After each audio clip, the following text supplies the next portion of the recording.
બનાસકાંઠામાં થરાદ ખાતે કાવડ યાત્રા યોજાઈ હતી। શ્રાવણ માસનો સમય ચાલી રહ્યો છે ત્યારે બનાસકાંઠાથી માહિતી મળી રહી છે જ્યાં થરાદ ખાતે કાવડ યાત્રા યોજવામાં આવી હતી અને મોટી સંખ્યામાં ભક્તો આ કાવડ યાત્રામાં જોડાયા હતા।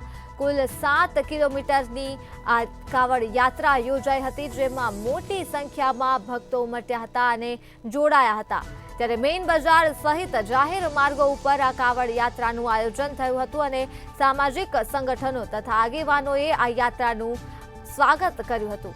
માહિતી બનાસકાંઠાથી મળી છે જ્યાં થરાદ ખાતે કાવડ યાત્રા યોજાઈ હતી અને મોટી સંખ્યામાં ભક્તો આ કાવડ યાત્રામાં જોડાયા હતા અને એક ભક્તિમય વાતાવરણ જોવા મળ્યું હતું થરાદ ખાતે જ્યાં મોટી સંખ્યામાં ભક્તો આ કાવડ યાત્રામાં જોડાયા અને આ કાવડ યાત્રા કુલ 7 કિલોમીટર જેટલી લાંબી યોજાઈ હતી। પહેલો દિવસ શ્રાવણ માસનો આપણે છેલ્લા 2 વર્ષથી કાવડનો એક આયોજન કર્યું છે। પહેલાંના વખતમાં જે આપણા જૂના પરંપરા હતી કાવડની વચ્ચે યુવા પેઢી ભૂલી ગઈ હતી।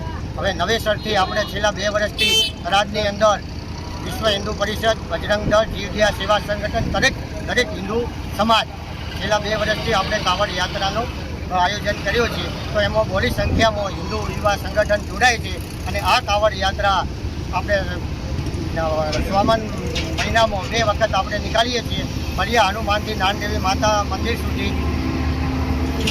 હર હર મહાદેવ છેલ્લા 2 વર્ષથી કાવડ યાત્રાનો પ્રોગ્રામ કરીએ છીએ અમે ભોલિયા હનુમાનથી નાનદેવી માતાના મંદિર સુધી।